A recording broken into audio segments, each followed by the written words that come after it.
Bueno, buenas tardes. Por supuesto, muchas gracias por la invitación, el agradecido soy yo. Muchas gracias por la presencia. Hay una gran cantidad de personas que, bueno, que en esta nueva modalidad de oírnos, de escucharnos, de vernos, estamos todos aprendiendo. Así que realmente muy agradecido y además muy contento porque este tema que tiene que ver con cómo nos organizamos para ejercer nuestra profesión, es un tema que tiene una dinámica permanente. Eh, Sin ir más lejos, estaba pensando que hace algunos años, un abogado de mucha experiencia, cuando yo empezaba el ejercicio profesional, me dijo, mira, vos para organizar un estudio tenés que tener tres patas de la mesa, que son fundamentales. Tenés que tener el conocimiento académico, como algo que obviamente es ineludible. Tenés que tener el conocimiento del manejo administrativo del estudio, y tenés que tener el conocimiento del manejo comercial de las relaciones personales que van a ser en definitiva el caudal de tu clientela. Pero cuando estaba escuchando la presentación de Lorena Canale, eh, claro, en ese momento cuando a mí me dio este consejo, este abogado de una enorme experiencia, la tecnología no ocupaba el lugar que hoy ocupa. De manera tal que si yo pudiese reencontrarme con este abogado, le diría qué opina de la parte tecnológica, y seguramente compartiríamos que hoy la tecnología nos lleva sí o sí por el único camino que nosotros tenemos para tener un trabajo, un desarrollo profesional eficiente. También en el módulo anterior vimos aspectos contables, pero explicados por una abogada. Es un tema muy interesante porque la mirada también cambia. Es una mirada aplicada a lo que nosotros necesitamos saber.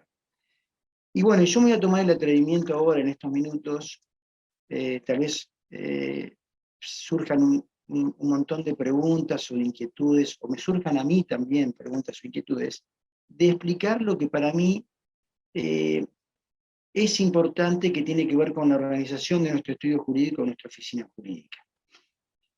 Y lo primero que se me ocurre decir es que mientras que nosotros estamos aplicando una ciencia que se denomina de las ciencias blandas, es decir, eh, aquellas que no tienen un rigor científico de validación permanente y de comprobación, ¿cómo podemos entonces, si trabajamos dentro de una ciencia social, poder aplicar un método de trabajo que tenga un rigor científico? Parecería que hay una clara contradicción, y que también esta es una de las grandes dificultades que nosotros encontramos en el momento de hablar de organizar nuestro estudio. Sabemos que uno le pregunta, ¿y cómo tenés tú organizado tu estudio? Bueno, yo tengo mi socio, tengo mis empleados, trabajo de tal horario a tal horario, pero en concreto cuando le pedimos que ese abogado nos explique a nosotros, nos explique, nos detalle, nos comunique la metodología que efectivamente aplica para el ejercicio de la profesión, ahí empiezan algunas dudas, empiezan algunos grises que entiendo que merecen ser observados para, en todo caso, hacer la corrección que sea necesaria. Muchos estudios funcionan muy bien de una manera más aleatoria, no lo voy a negar, les va muy bien, pero a mí me parece que el tema de la organización del estudio fundamentalmente logra que nosotros tengamos, por un lado, paz en el ejercicio de la profesión, un poco de paz en el ejercicio de la profesión, que es una profesión que está atada a los plazos procesales, a los tiempos, y por otro lado, que nos permita a nosotros, cuando realmente tenemos que hacer ese trabajo de investigadores o de científicos del derecho, tener el tiempo para poder hacerlo, o sea, que nuestro trabajo sea un trabajo de calidad. Entonces, esta organización obviamente implica la conformación de un método. Yo no les vengo a decir en estos minutos cuál es el método, no me atrevería de ninguna manera. Yo les puedo contar de algunos métodos que he visto, que he observado y que me han resultado para mí interesantes de lo exitoso, y que cada uno, por supuesto, tendrá que adaptarlo. Adaptarlo obviamente a sus condiciones personales, de ya, ¿no? A sus recursos, a sus objetivos también, al tiempo que le quieren dedicar al ejercicio profesional, en fin, una serie de variables que cada uno conoce. Cuando nosotros hablamos de organizar un estudio jurídico, me parece importante poner en perspectiva que nuestro trabajo está directamente relacionado con los sistemas de enjuiciamiento. O sea, que es una ficción el sistema de enjuiciamiento. O sea, el ser humano, para evitar que el más fuerte saque ventaja del más débil, creó un sistema o varios sistemas de enjuiciamiento donde hay un tercero que dice, bueno, a ver, usted no puede hacer uso de la fuerza para imponer la razón. Vamos a trocar el uso de la fuerza por la fuerza de la razón. Vamos a hacer este cambio que es tan importante culturalmente. Entonces, nuestro trabajo fundamental tiene que ver con una relación con los sistemas de enjuiciamiento, donde el resultado de ese proceso que va a transcurrir por nuestras presentaciones, y vamos a ver por qué es tan devolutivo este trabajo, no es la realidad. No es la realidad, es una nueva realidad. Es decir, como dice la doctora Graciela Álvarez en un libro muy interesante que se llama El discurso jurídico, las sentencias son performativas de la realidad, crean una realidad diferente, porque convengamos que si la persona logró la reparación del vehículo dañado, no tiene el mismo vehículo que antes, ni lo tiene desde el momento en que lo necesitaba, por más que haya una compensación por la pérdida de luz, etcétera, etcétera. Entonces, en este mundo nosotros trabajamos, en este mundo de las ciencias blandas, de las ciencias sociales, donde el ser humano ha inventado unos sistemas para que no gane el que tiene más fuerza. Si yo vivo en un mundo donde estoy solo y quiero lo que está enfrente y nadie opone una resistencia, no sería necesario un sistema de enjuiciamiento, tampoco los abogados, porque no hay conflicto.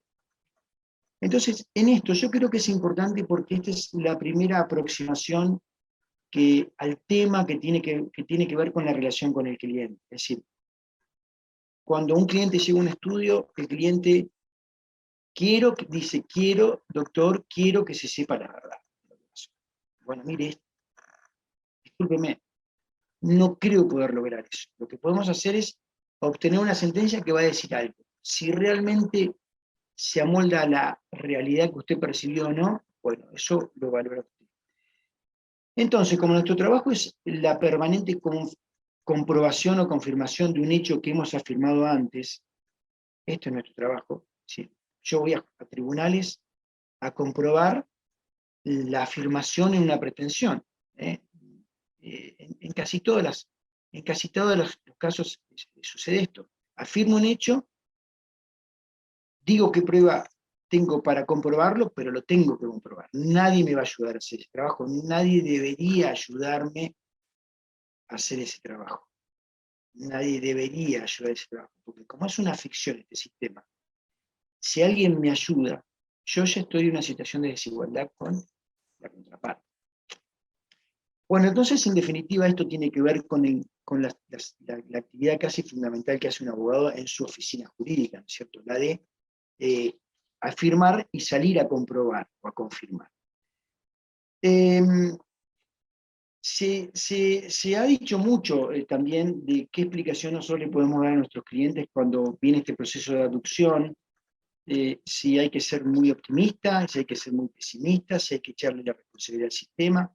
Este es un tema diario. Cada uno, de acuerdo a su personalidad, podrá elegir una metodología y aplicarla, pero insisto que tenemos que tener un método en relación a la organización del estudio. La relación entre la organización de nuestro estudio con el éxito no está comprobado científicamente. no está comprobado científicamente que un estudio más organizado sea más exitoso que un estudio desorganizado. ¿Por qué? Porque la medición del éxito también en esta ciencia es sumamente difícil de apreciar. ¿Qué es ser más exitoso? ¿Tener más dinero? ¿Tener más clientes? ¿Tener más juicios? No lo creo, porque, yendo al último caso, hay estudios que tienen miles de juicios de apremios en Buenos Aires, o decenas de miles. Entonces, ese estudio, uno puede decir, la cantidad de casos que tiene ese. Quiero decir que la organización del estudio no ha sido, no puede ser merituada en cuanto a si es más exitoso de acuerdo al método. Siempre me acuerdo que en la revista Apertura salen todos los años los abogados de la City. Después le voy a dejar un PowerPoint para que lo compartan donde está eso. Hay una etapa de revista donde dice los abogados de la City. No felicitaciones, pero no sabemos bien cómo los miden, pero son los abogados de la City. Quiere decir que a nosotros también nos interesa ser abogados exitosos y de alguna manera trascender porque está en nuestra profesión. La dificultad metodológica en un gabinete que aplica una ciencia social, insisto, tiene que ver con la formación académica, tiene que ver con las condiciones personales, con la capacidad económica, con las preferencias y tendencias y un montón de variables. Pero estos factores que son tan influyentes, no nos deben justificar la no aplicación de un método para el trabajo. Y cuando yo me refiero a un método de organización, me refiero a la regla de juego que nosotros podemos implementar en nuestra oficina y que tiene que tener un cumplimiento de esa regla de juego ya instalada tanto por parte de la gente que nos acompaña en nuestra oficina como por nosotros mismos. Es decir, una vez instalada esa metodología, es muy importante que todos lo respeten. Si en el caso de un estudio, la secretaria lo primero que tiene que ver los mails y después acceder a la plataforma del Poder Judicial, bueno, eso puede ser una metodología de trabajo importante. Bueno, algo ha pasado para que se dé esa prioridad a ver las comunicaciones electrónicas antes de entrar al sistema. Tal vez pensaron que la comunicación electrónica urgente tiene que verse primero que antes y que lo que nos devuelve el Poder Judicial puede esperar un poco, puede esperar a media mañana. En fin, ahora sabemos que cuanto antes entra uno al sistema, más conectividad tiene, pero bueno, son cosas que se van a solucionar.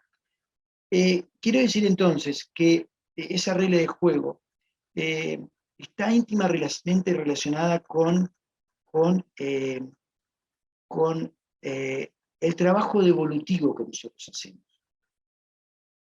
¿Por qué digo devolutivo? Porque nosotros, nuestra tarea, los abogados en nuestra tarea, lo que todos los días hacemos es recibir alguna información, con esa información hacer algo, agregarle valor profesional, yo lo llamo valor profesional, y devolvemos esa información o al archivo, porque no tenemos nada para hacer, lo devolvemos al archivo, no queda en nuestro escritorio, o lo devolvemos al sistema de enjuiciamiento. No me imagino otra forma de trabajo que no sea esa, que sea sacarnos cosas de nuestro escritorio, o porque van al archivo, para los viejos que todavía usamos papel, hasta le pongo guardar el lápiz, si no, no se guarda, y si no, es un escrito que tiene que tener una trayectoria, una presentación dentro del sistema de enjuiciamiento, más concretamente dentro de un proceso, más especialmente dentro de un expediente judicial, virtual, físico. Entonces, este trabajo, que es un trabajo que nos está devolviendo permanentemente información y que nosotros ahí es donde aplicamos lo que hemos ido ganando con el tiempo, es decir, la habilidad de seleccionar, esto lo puedo hacer yo, o esto lo puedo hacer mi secretaria, esto lo puede hacer mi socio porque sabe más que yo de esto, o esto lo tengo que hacer yo. Es un trabajo que nos va exigiendo tiempo. este trabajo devolutivo es un trabajo que nos exige tiempo y a los hechos me remito. Uno cuando tiene un emplazamiento no sabe cómo hacer para que no llegue otro emplazamiento. Trata de no ver en el sistema, porque cuando hay un emplazamiento para contestar un traslado importante, nosotros sabemos la gravedad del asunto. Porque algo pasa si no cumplimos con esos plazos. Entonces, concretamente, esta idea de organizar el estudio es como les decía hace unos instantes, para que cuando lleguen las cosas que realmente son importantes y que nosotros, y nuestra experiencia, y nuestra capacitación, nos demande sentarnos en la oficina, cerrar los oídos a nuevas cosas que van llegando y hacer un trabajo profesional donde tal vez esté jugándose el resultado del litigio, lo tenemos que tener. Nosotros como abogados tenemos que tener necesariamente ese tiempo, ese espacio temporal para hacer trabajos de calidad. No todos lo logramos, no digo que yo lo haga de ninguna manera, digo que es nuestra obligación, porque de la misma manera que nosotros le exigimos al Poder Judicial motivaciones en resoluciones judiciales que sean posibles de ser comunicadas a nuestros clientes en forma sensata y razonable, nosotros también tenemos que ir nutriendo de información de calidad y de buena argumentación, si se quiere, al jugador de ese momento. No me atrevo a decir al Poder Judicial. Esto también nos va a dar a todos una certeza. Sí, mire, cuando aparece un cliente en el estudio, golpea la puerta y dice, doctor, mire, yo quiero saber si, para poner un caso paradigmático, yo quiero saber si yo tengo los dólares míos en el banco. Usted sabe que acabo de escuchar que hay un corralito financiero. Yo quiero saber si usted puede hacer algo para que yo saque mis dólares. El conocimiento, la experiencia, los precedentes, nos van a permitir tomar una decisión que para nosotros puede ser una decisión más o menos, pero para el cliente, que tal vez necesite esos fondos para hacer una operación de un familiar, es algo esencial. Entonces, ¿qué quiero decir? Tener tiempo de estudiar el caso. Hablaba que las 4 bases, según mi entender, de una organización en una oficina jurídica tienen que ser la técnica académica, o sea, nuestro conocimiento académico, nuestro conocimiento científico, lo que tiene que ver con la administración del estudio, o sea, concretamente todo lo que tiene que ver con ingresos, egresos, mobiliario, envío de comunicaciones para afuera, recepción de comunicaciones, todo lo que tiene que ver con la parte administrativa, el aspecto comercial, que ahora nosotros con esta restricción de acercamiento, la verdad que lo sentimos los abogados, porque nuestra actividad es muy social. No nos encontramos en la calle. ¿Cuántas veces nos ha pasado de ir caminando y decir, doctor, mire, le tengo, por favor, me da su número de teléfono que le digo? Esto es habitual y permanente. O sea, la parte comercial como la tercera pata y la pata tecnológica. Hoy, quien no se ayorne en cuestiones de tecnología o quien no tenga a alguien al lado o cerca en el estudio que le permita descargar esa necesidad tecnológica y estar actualizado en las formas que ahora los abogados tenemos que trabajar, no va a poder avanzar mucho. Se va a encontrar con gente que está mucho más capacitada, y bueno, y va a haber obviamente una situación de competencia donde la gente dice, sí, pero no puedo cargar, que los PDF. Conozco casos de abogados que han optado por enviar todo lo que tiene que ver con convertir un archivo papel en un PDF a una fotocopiadora. Buscaron ese método. Bueno, le llevan un pendrive y retiran la terreno. No está mal, es una opción. Pero el aspecto tecnológico tiene una enorme relevancia, eso, por supuesto.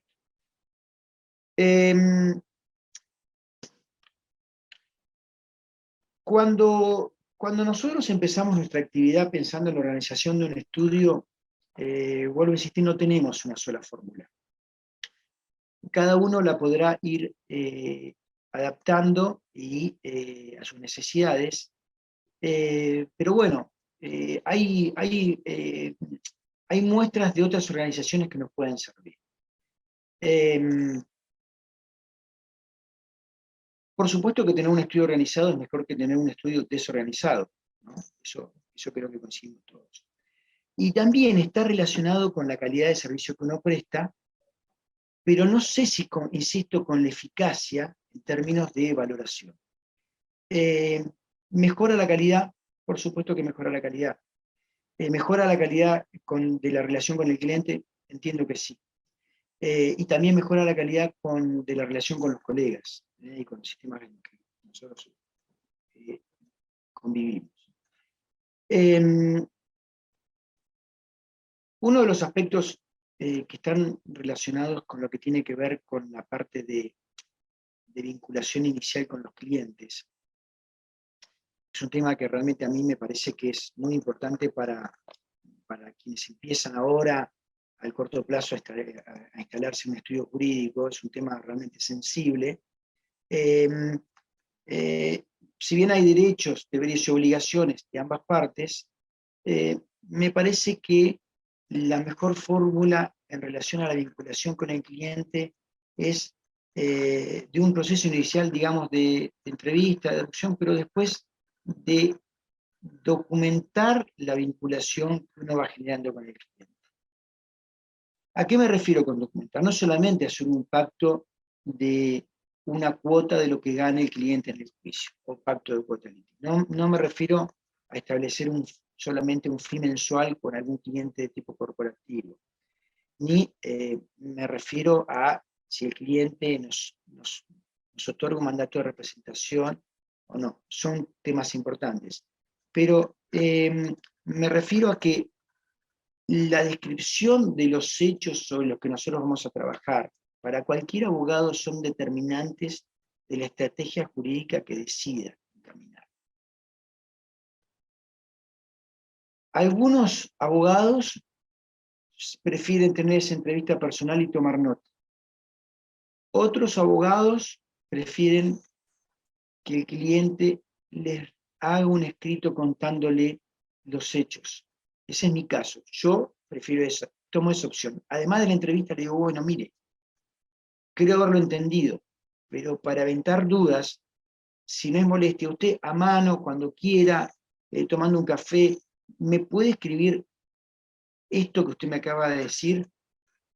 ¿Usted me lo puede enviar por mail? Bueno, son métodos de trabajo, pero creo que eso es fundamental, porque nosotros, como tenemos que tomar una decisión de tipo, en general, estratégico, ¿no? Es decir, ¿para qué lado jurídicamente consideramos que debemos caminar? Y si tenemos que iniciar una acción o no tenemos que iniciar una acción, y si tenemos que contestar una demanda o no tenemos una, creo que es muy importante que nosotros apliquemos alguna metodología que quede un registro de esta información que nosotros tenemos. La forma que yo he visto que es más seductora de que el cliente haga esto es prometiéndole que a la vuelta de su correo él va a recibir un presupuesto de los honorarios profesionales.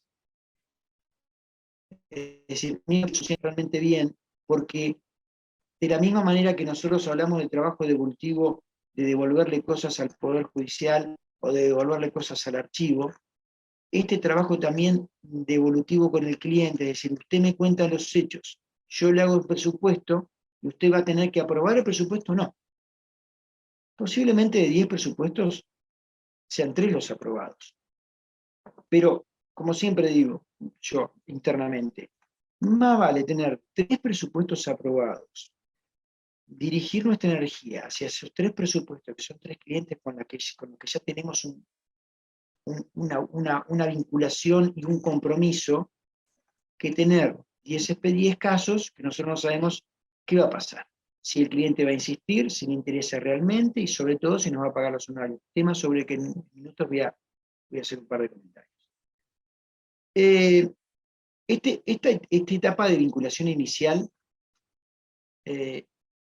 entiendo yo que tiene que ir acompañada de un compromiso de lo que el abogado, en definitiva, va a recibir del cliente si obtiene el resultado esperado por el cliente, o si hace el trabajo que el cliente está esperando del abogado, que son dos situaciones totalmente distintas. ¿Por qué digo esto? Porque cuando nosotros hablamos de obligaciones de los abogados, más allá de las obligaciones obviamente genéricas que están no solamente en nuestras normas éticas del Colegio de Abogados, sino también en la ley de fondo, nosotros asumimos un compromiso que tiene que ver con una obligación de medio, de poner todo nuestro esfuerzo en aras de acercar al cliente a la persona. ¿Qué significa? Muchas veces el cliente tiene una pretensión exacerbada o una pretensión disminuida, no lo vemos que puede ser posible, y creo que es importante evaluar si nos conviene como abogados, siempre siendo agentes de la realidad para con nuestros clientes, siempre diciéndoles que nosotros, nuestra mejor respuesta, establecer una tarifa por ejemplo, por la contestación de demanda, o por la presentación de demanda, o establecer un convenio a resultado a largo plazo. Cada uno tendrá que optar.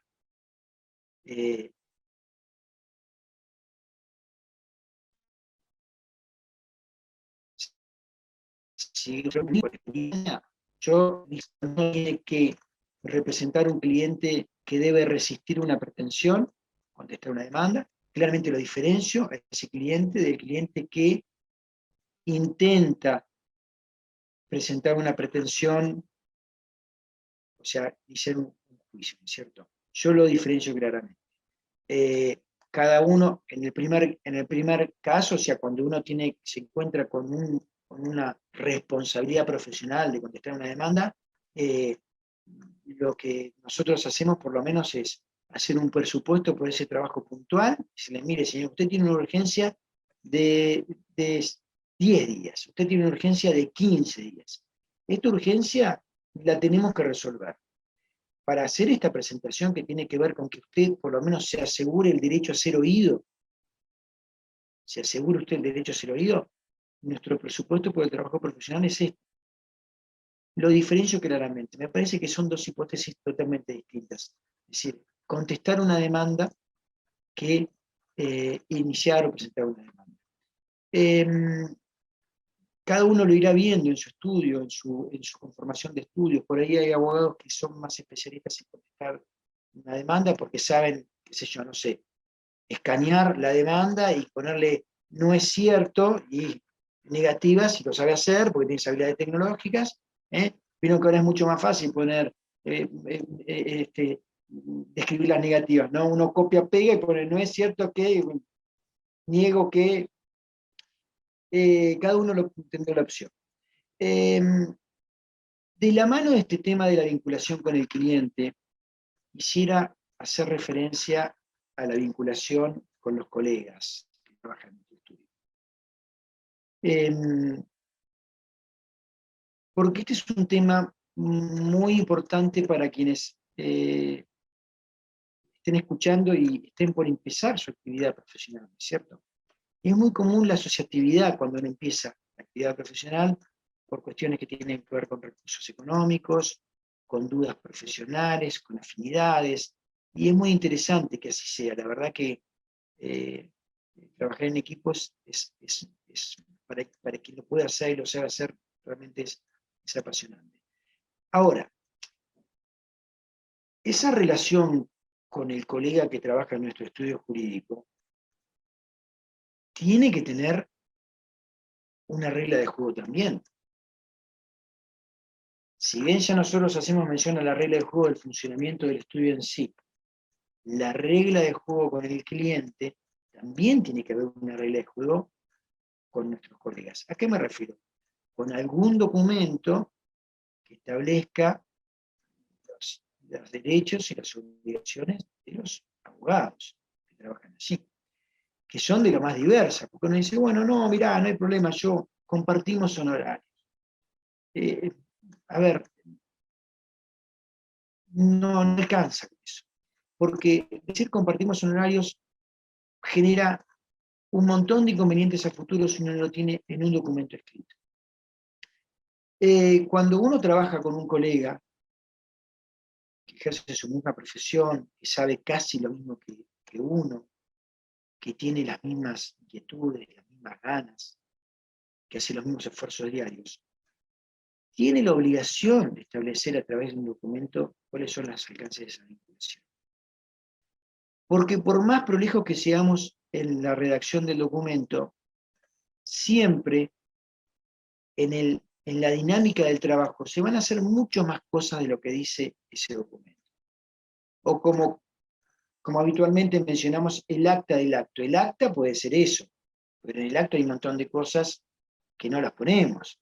Si le acerco un café cuando ve que el abogado y amigo está lleno de expedientes que tiene que terminar un alegato que es algo urgente, eso no está. Dice, bueno, mirá, te agradezco. Pero creo que es muy importante el tema de que quede documentado la vinculación entre los abogados.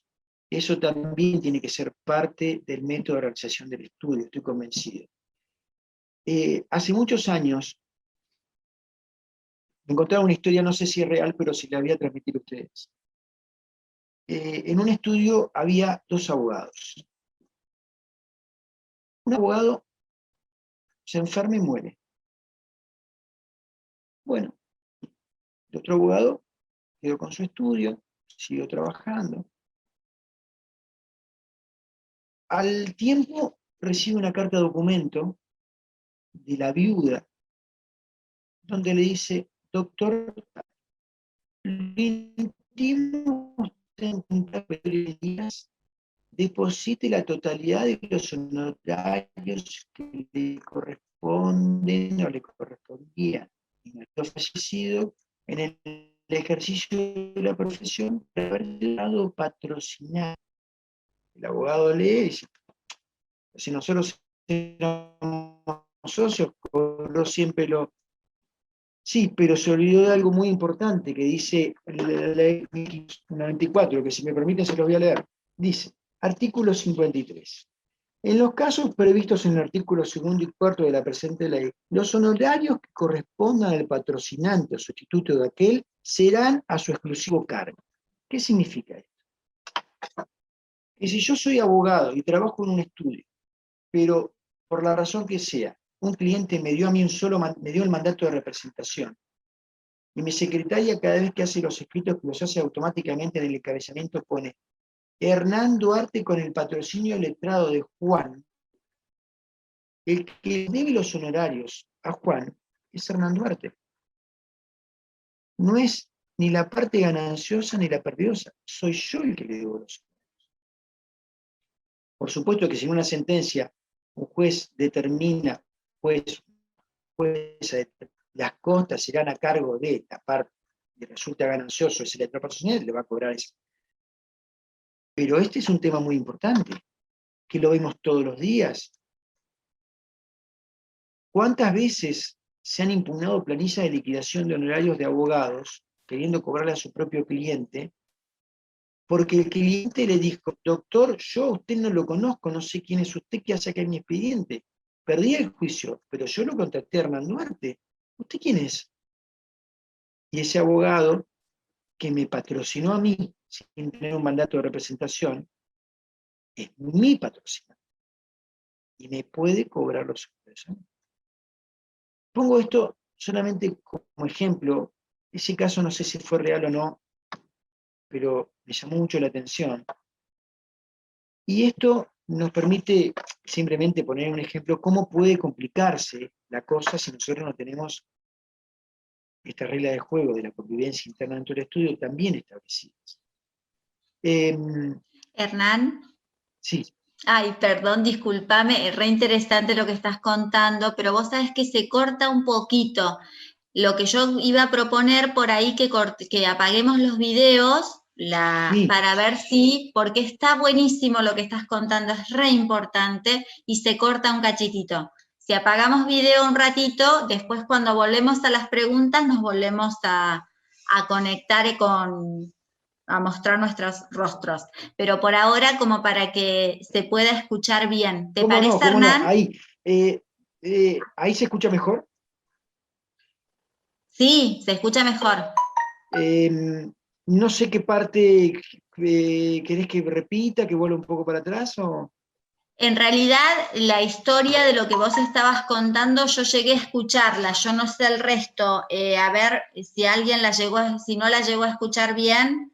Todos me ponen ahí, sí, ahora sí, te escuchan Ah, bien bueno, ahora, bueno, bárbaro, bueno, bárbaro. bueno, Pero sí, sí, entendido, sí se ok, entendió, perfecto, no, porque yo la llegué a escuchar bien, pero no sé si las personas la pudieron, el resto sí, sí se ok, escuchó, pero se bueno. entendió, perfecto. Eh, Podemos en seguir, Hernán, definitiva gracias. gracias, gracias a ustedes. En definitiva es simplemente un simple ejemplo de por qué es importante que dentro de esta idea de organización del estudio esté claramente pactado también la vinculación entre los colegas.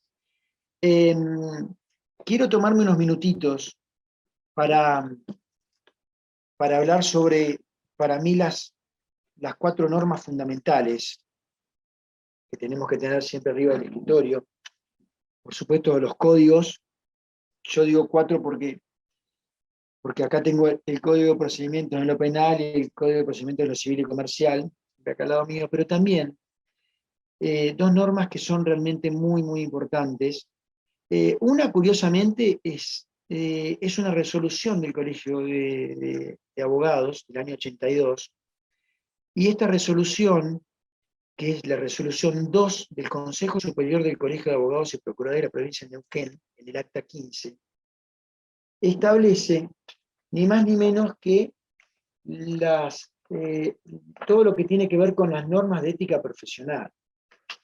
Estas normas de ética profesional no son un edicto de policía para los abogados y que andemos tratando de portarnos bien para que nadie nos lleve preso, sino que además establece principios rectores muy importantes, y que nos permite también, frente a ese proceso de abducción, de interacción con el cliente, explicarles de forma más objetiva cómo va a ser nuestra vinculación profesional. Eh, hay artículos que claramente determinan cuáles son nuestros alcances de actuación, hasta dónde podemos ir, hasta dónde no podemos ir. Y creo que vale la pena que ustedes la repasen. El Colegio de Abogados de Neuquén publica un libro muy bien encuadernado, donde está el código y varias normas anexas, y también están las normas de ética profesional. Curiosamente, estudiando estas normas de ética profesional, y en especial el artículo cuarto de esta resolución, o sea, que está comprendida dentro de la resolución 2 del año 82, hace referencia al espíritu de lucro, diciendo que el espíritu de lucro del abogado es extraño fundamentalmente a la actividad de la abogacía. Y les leo textual. El abogado, aunque debe defender su derecho a la digna retribución de su trabajo, debe tener presente que el provecho es solo un accesorio del fin esencial de la profesión y no puede constituir decorosamente el móvil determinante de su ejercicio. Pero por suerte, 2 años después, la ley 1594 amortiguó, le puso un poco de alivio a esa pesada carga de tener siempre desinterés económico, y estableció en el otro artículo, el artículo 2, artículo 3 de la ley 1594, que la actividad profesional de los abogados y procuradores se presume de carácter oneroso, excepto en los casos en que, conforme excepciones legales, pudieran o debieran actuar gratuitamente. En definitiva, es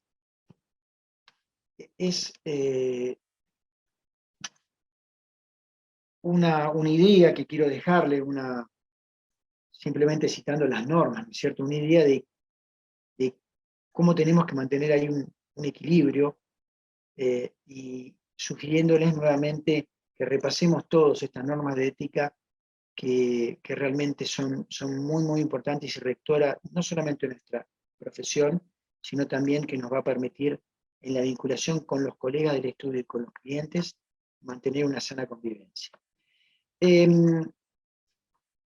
Bueno, yo sé que el tiempo ha sido poco, seguramente hay muchas dudas, y estoy también convencido de que no ha tenido el carácter pedagógico que seguramente ameritaba, pero solamente quise traerles un poco las experiencias, lo que fui recibiendo de otros lados, y contarles lo que yo he podido aprender de otros colegas, como digo, de la propia dinámica del ejercicio de la profesión. Y bueno, si ustedes quieren, quedamos por algunas preguntas, si las puedo contestar con mucho gusto.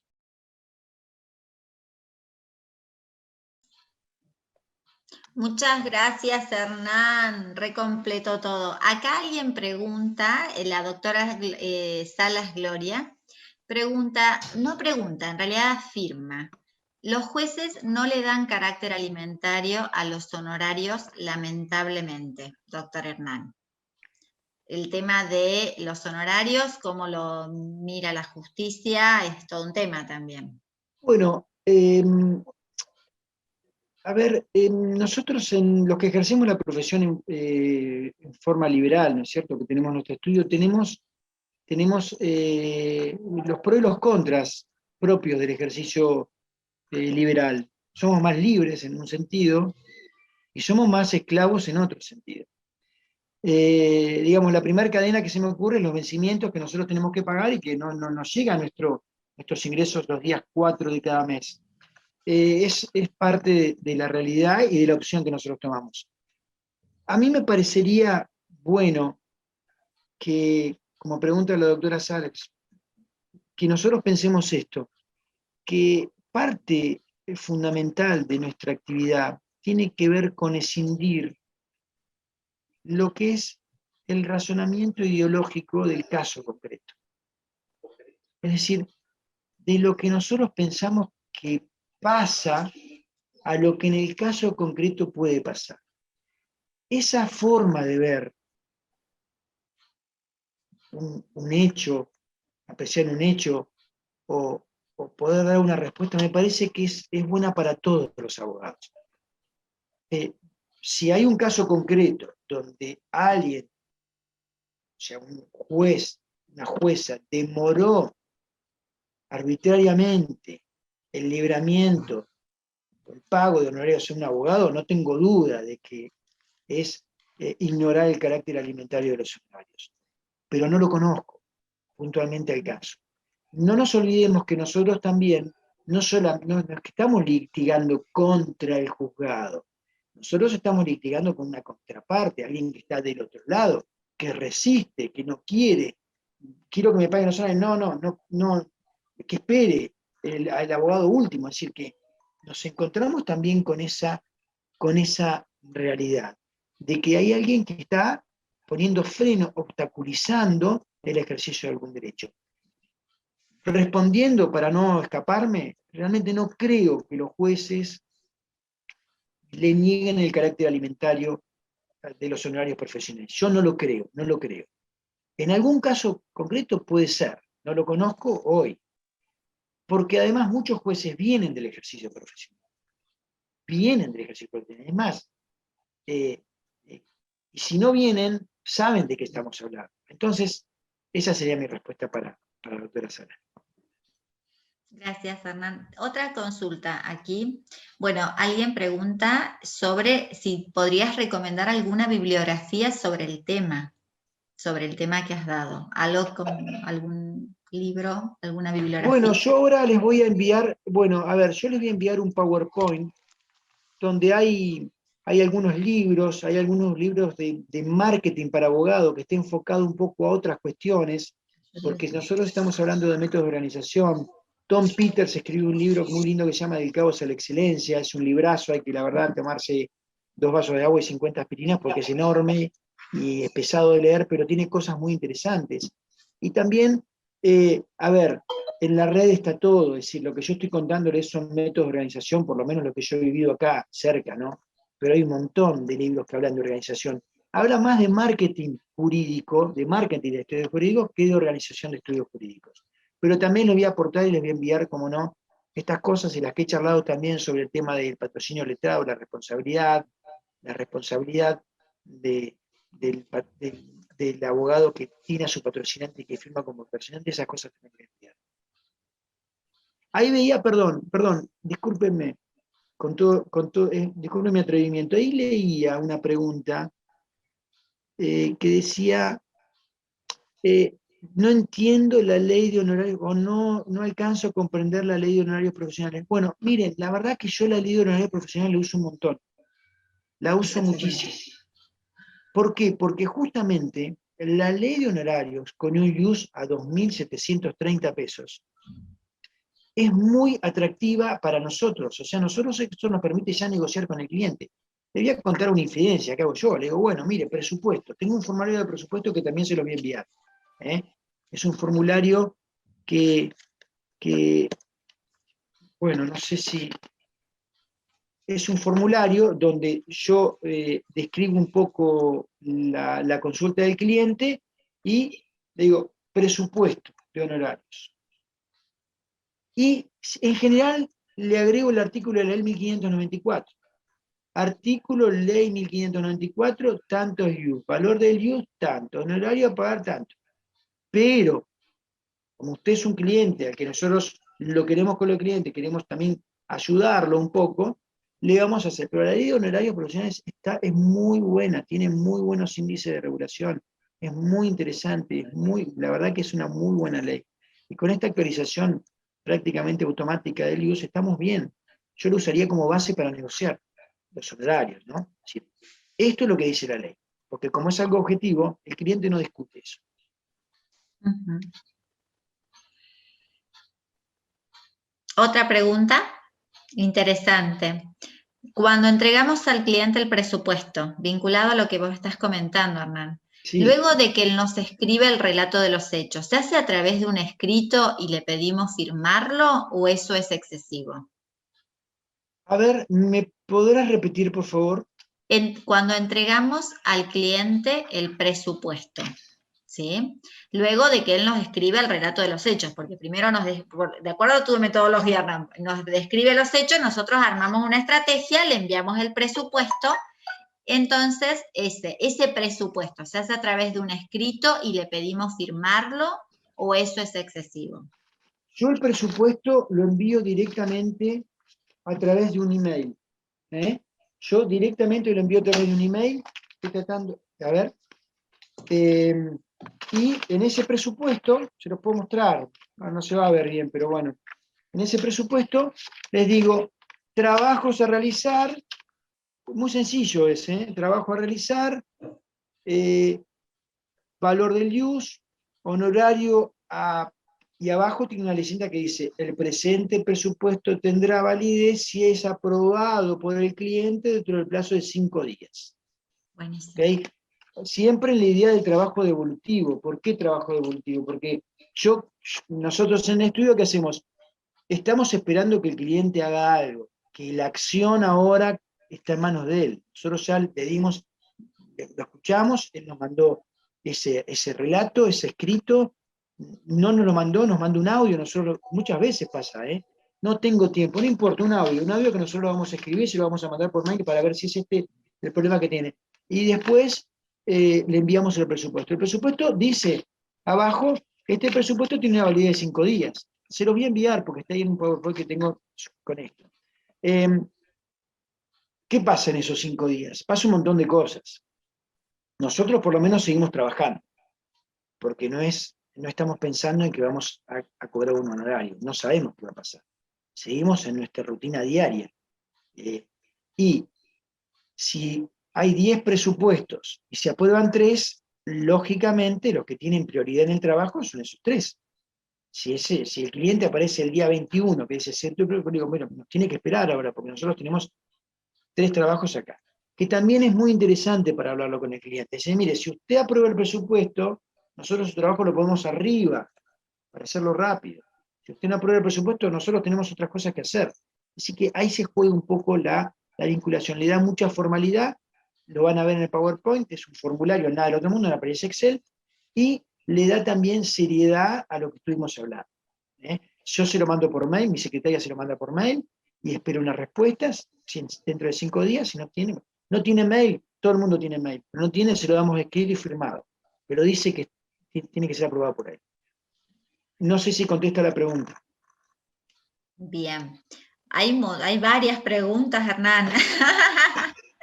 Dice, doctor, yo para el cobro de honorarios miro siempre la ley de honorarios, pero sinceramente me cuesta mucho cobrar sobre los mínimos que ésta establece. ¿Debemos guiarnos sí o sí por estos parámetros? Creo que ya la respondiste, que para vos Claro, bueno, es ideal. nos cuesta guiarnos por los mínimos, porque nosotros, aparte de lo que le damos al cliente, le tendríamos que hacerle leer un artículo que está en la ley 1594, que es muy importante. Yo hice referencia porque somos todos abogados y no tiene sentido que les esté leyendo la ley, que ustedes la conocen perfectamente.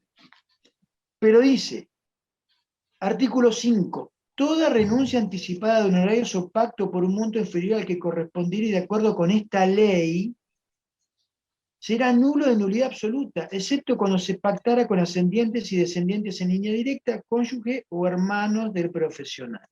O sea, salvo a nuestra familia, esto es lo que dice la ley. Las sanciones.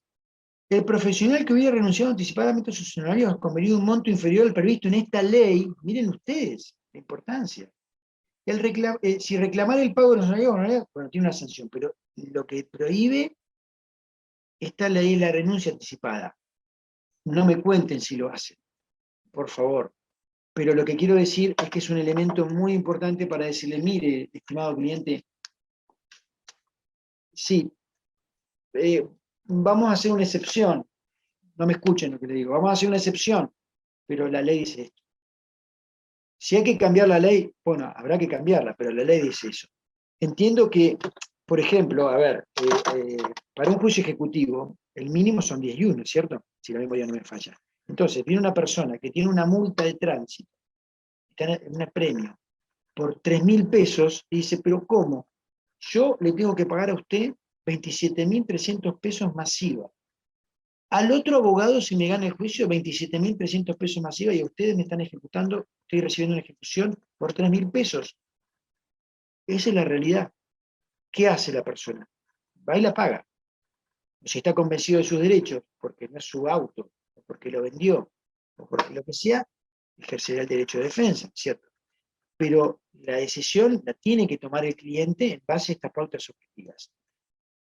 Es cierto que a veces cuesta. Otra pregunta, Hernán. Cuando un cliente tuvo un abogado anterior, quien realizó intercambios de cartas, documentos o telegramas, y luego nos consulta para que lo asesoremos, ¿es ético informarlo de manera telefónica o se debe dar aviso al otro profesional por carta documento o solo se noticia al abogado si hay inicio de demanda? Gracias. Ese es un tema realmente muy, muy complicado. Comunicarle al abogado anterior que ahora uno es el nuevo abogado. Yo lo que les puedo decir es que una cosa es lo que dicen las normas éticas y otra cosa es lo que pasa en la realidad de la vida. ¿Cierto? Es muy diferente. Pero si a lo que nos referimos en concreto es a qué le pasa al abogado que ya hizo su trabajo y otro abogado se aprovecha de su trabajo y se lo lleva al cliente, eso también está resuelto por la ley. Porque ustedes tienen una metodología para pedir regulación, todos tenemos una metodología, para pedir regulación por trabajos extrajudiciales, ¿cierto? Entonces, vamos a la ley 1594 y también lo dice. Procedimiento regulatorio, proceso, percepción del honorario, y después hay una parte que habla de gestiones extrajudiciales, artículo 60. Es decir, que el abogado no que vio que su cliente se iba con otro, tiene un derecho acá que se lo dé el artículo 60. ¿Son trabajos extrajudiciales? Bueno, usted puede ir y hacer el planteo del trabajo extrajudicial. Y pedirlo y ganarlo. Hay una regulación. Por supuesto, lógicamente, como todo proceso, que bien se llame proceso, hay bilateralidad. Yo digo, el otro me contestará. Se sustancia, ¿no? Como se dice comúnmente. Proceso bilateral. Pero bueno, lo puede plantear. Las normas éticas imponen un diálogo con el abogado, decir, bueno, a ver, si yo me encuentro con un abogado que ayer, o hace un año, se aprovechó de una carpeta donde yo había hecho un trabajo profesional, había preparado un dictamen, y me encuentro con que al año siguiente pasa al revés, bueno, la norma ética lo dice. Estará, como toda norma ética, en la conciencia de cada uno, hasta dónde puede avanzar y hasta dónde no puede avanzar, ¿no es cierto? Insisto, están son estas normas, están al anexo, es un anexo del Boletín Oficial 1748 del año 1982, pero también está en el colegio, porque cuando juramos, nosotros damos una copia.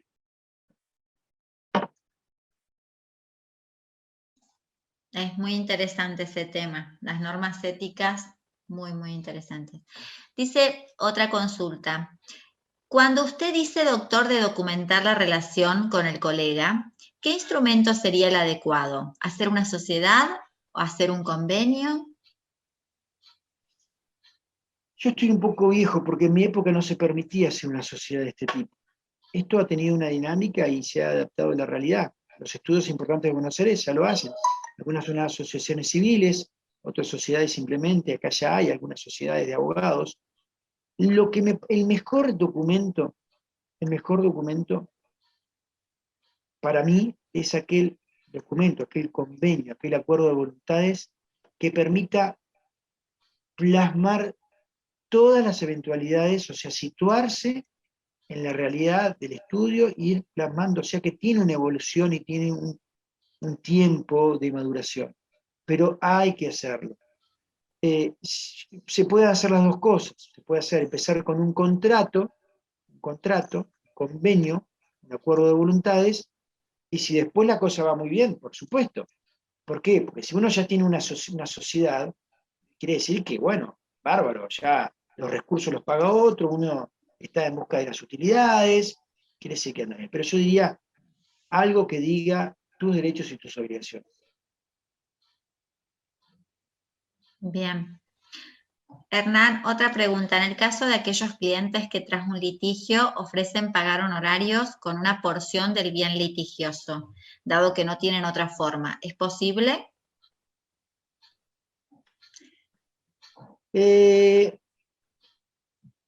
Eso sería, bueno, a ver, depende de las circunstancias, porque si el bien litigioso es un bien que nosotros vamos a tener que subastar para que nuestro cliente cobre lo que resulte de la sentencia, hay algunas normas también que lo ven mal. Dice, bueno, no, porque usted está participando, usted está compartiendo. El objeto. Tendría que analizar el caso concreto.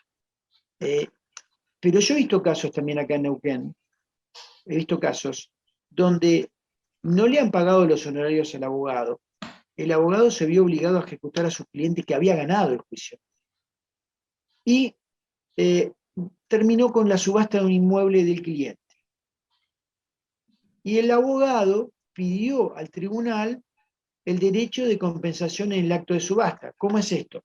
Es decir, voy a la subasta, yo soy abogado, a mí me debe mi ex cliente que tiene un bien que se lo van a rematar, un auto, y levanto la mano diciendo, miren, yo fui y pedí en el juzgado que me permitan compensar mi crédito en el acto de subasta. Así que, ¿cuánto es la base? 10.000. Bueno, mi crédito son 11.000. Yo levanto la mano por 11.000. Compro por 11.000. No compro, compenso, ¿no? Y eso se ha permitido. Pero ¿qué pasó? Antes tuvo la autorización del juzgado.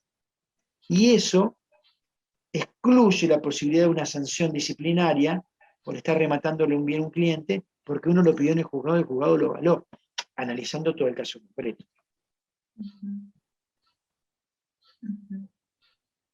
Interesante la pregunta. Hernán, ¿te puedo hacer una pregunta yo?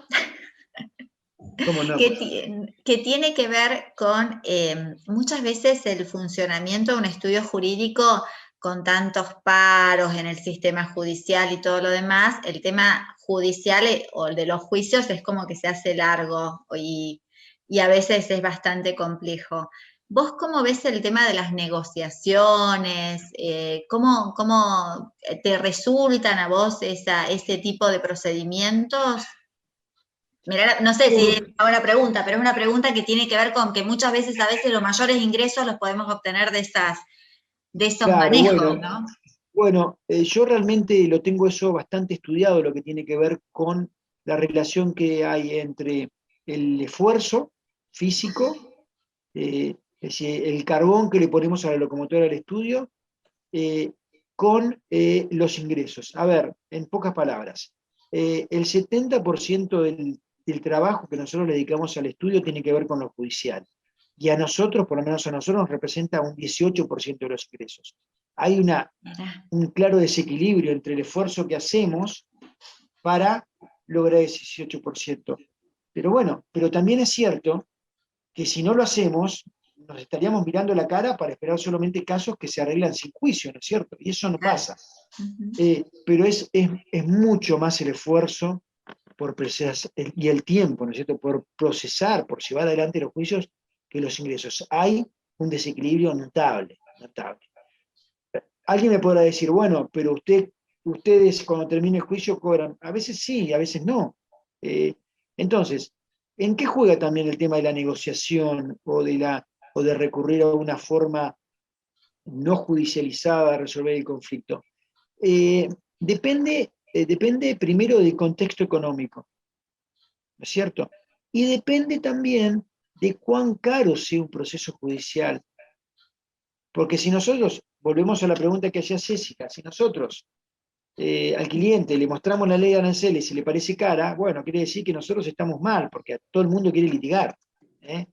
Eh, eh, con un presupuesto del Poder Judicial se pagan los juicios en trámite.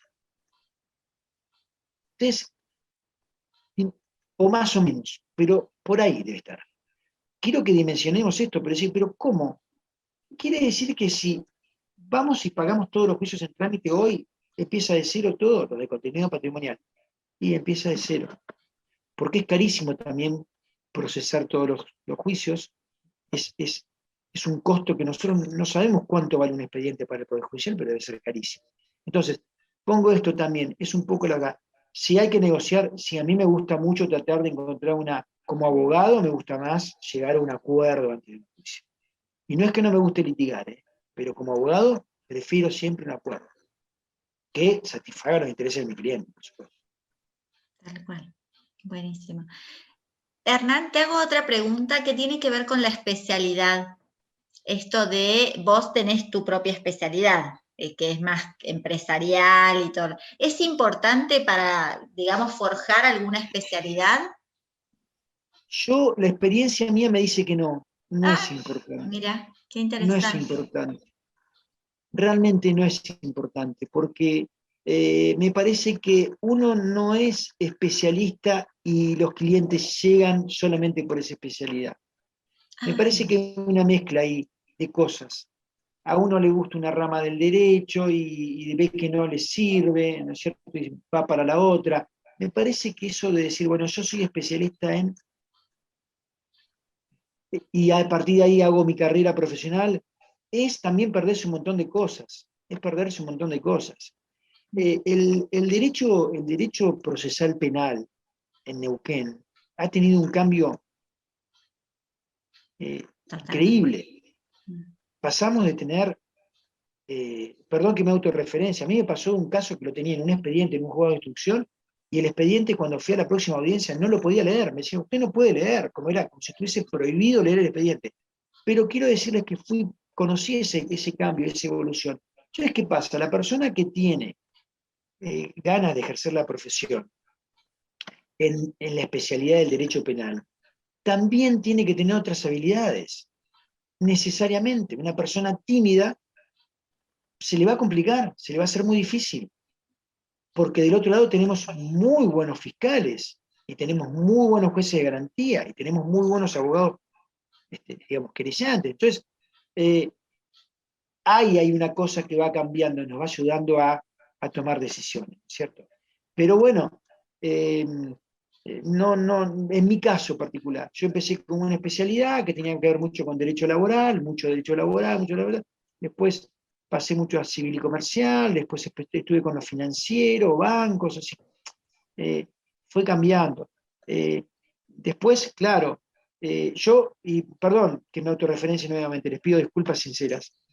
Yo nunca le digo que no a una persona que me toque el timbre para hacerme una consulta jurídica. No me importa lo que me viene a preguntar. Yo jamás le digo que no. Y he tenido casos de los más insólitos, he tenido casos de lo que se imaginen, y siempre los escucho. A todo el mundo le abro la puerta de mi estudio, pase, venga a tal hora, por supuesto, a tal hora, si no está, no lo atiendo, venga a tal hora que yo quiero que me cuente cuál es su problema. Mire, le adelanto por teléfono, no, cuéntemelo personalmente, si es un tema tan importante, yo tengo el tiempo también. Y esa primera consulta nunca la cobro yo. Estoy contando, son infidencias, ¿no? Pero creo que tiene que ver. Siempre a todo el mundo, esto lo contó una vez Gustavo Garrido, un abogado muy importante, fue uno de los top 40 durante varios años, menores de 25 años, un abogado muy conocido de Buenos Aires, y Gustavo Garrido lo escribió una vez o lo dijo una vez, y a mí me pareció muy interesante, porque él hace lo mismo, teniendo un estudio grande, importante en Buenos Aires. Le abre la puerta a todo el mundo, le dice, venga, por ahí le dice, venga el 7 de abril, pero lo espera el 7 de abril. Buenísimo. Gracias, Hernán. Acá hay otra pregunta. Dice, doctor, ¿qué podría pasarme si ingreso a una causa donde hay otro abogado porque el cliente me elige? Creo que lo respondiste un poco en la pregunta anterior. Sí, ¿Qué nos eso pasaría si ingresamos directamente en la causa? a mí me ha pasado ingresar directamente en la causa. A mí me ha pasado. Ah, Y les quiero decir por qué, porque esto también va de un pensamiento en abstracto a un caso concreto. Les puedo contar cómo fue. Un señor me golpeó a la puerta de mi estudio y me dice, mire, necesito verlo con algo urgente. Me dejaba una cédula directa en el departamento de mi tía en Buenos Aires con una regulación de honorarios. Y yo, pero usted vive en Buenos Aires. No, ¿dónde vive? Acá, a media cuadra de su estudio. Y entonces, ¿cómo es esto? Sí, porque mi, mi abogada me está iniciando una ejecución de honorarios y mi mamá vive allá, pero la cédula dice María y Juan. ajá. Entonces, ¿ahí qué pasa? Faltaba un día para que llegue a término el plazo, un día. El cliente me viene a ver en una situación, evidentemente, Emergencia. de litigiosidad con su abogado, y con una regulación de honorarios que tenía un plazo para recurrir o para hacer algo. Por supuesto que antes de la regulación había existido una tasación que no se había enterado, había existido otra regulación recurrida y una decisión final donde nunca había participado esta persona siendo el cliente. Entonces, en ese caso, donde nosotros tenemos la obligación de notificar el domicilio real de nuestro cliente, los honorarios regulados, y no está, bueno, obviamente me presenté. Me presenté defendiendo los intereses de esta persona. Quiero decir con esto que depende del caso. Depende del caso. Entonces, bueno, algunos llamarán, otros no llamarán, algunos lo pensarán. El colegio de abogados tiene un tribunal de ética que ante una denuncia evaluará las situaciones de hecho y de derecho, y sobre esa evaluación tomará una decisión en su caso. Es decir, que uno también tiene una segunda opción, oportunidad, que es que un tribunal imparcial diga, bueno, sí, lo hizo, lo hizo. Tal cual. Buenísimo, Hernán. Bueno, ya no hay más preguntas, pero sí hay, pero te han agradecido muchísimo en el chat, no sé si lo podrás ver, pero tenés muchas gracias, excelente la exposición, tenés un montón de No lo vi. Gracias, Bueno, doctor. Así que bueno, Voy a también las escribirle, preguntas sí. entre ellos y ellas nos hemos contestado, así que hay mucha información también en el chat, porque bueno, entre nosotros también nos aportamos y compartimos nuestros saberes. Hernán, te agradecemos muchísimo, muchísimo la exposición, es muy interesante, muy claro, Doc, dicen acá, gracias, así que bueno, tenés de todo. La verdad que un lujo y fantástica la exposición. Vamos a enviarles entonces el PowerPoint, ¿te parece? Con ese formato del presupuesto, que me parece que fue una de las preguntas como más interesantes que se ha generado. Y bueno, cualquier cosa, yo también siempre les digo lo mismo, si necesitan alguna pregunta concreta, la pueden formular en inscripciones .ap@gmail.com y nosotros se las formularíamos a Hernán por ahí en algún momento que el doctor pueda contestarnos, se los volveríamos a responder. ¿Te parece, Hernán? ¿No hay inconveniente con eso? No, no hay ningún inconveniente, al contrario, quedo a disposición, así que también pueden golpear la puerta o llamarme o enviarme un mail. Espero, me ha hecho pensar mucho también esto a mí, y quisiera repetir una frase que me enseñó hace muchos años Juan Carlos Casaño, un administrativista muy conocido, casos paradigmáticos, casos importantes, amado y odiado en la profesión. Pero Juan Carlos Casaño una vez me dijo, a mí personalmente me lo dijo acá en Neuquén, me dijo, mira, te quiero decir una cosa, Hernán, un buen abogado gana el juicio antes de empezar. Un mal abogado litiga con la esperanza de ganar. Y es una enorme diferencia. Así que les agradezco mucho a ustedes, muchísimas gracias por la invitación, la pasé muy bien, hablé yo solo, como es lógico, en este escenario, pero no dudo de que podamos tener una interacción personal en breve, charlar y sacar conclusiones siempre para esta profesión que es tan fascinante, ¿no es cierto? Muchísimas gracias, Hernán. Coincido, Gracias a ustedes. la profesión es apasionante. Aplausos a tu exposición. Así que bueno, con esto cerraríamos la clase de hoy y bueno, nos encontraríamos mañana, ¿sí? Con la clase siguiente. Así que bueno, que anden muy bien. Muchísimas gracias por participar y nos encontramos mañana.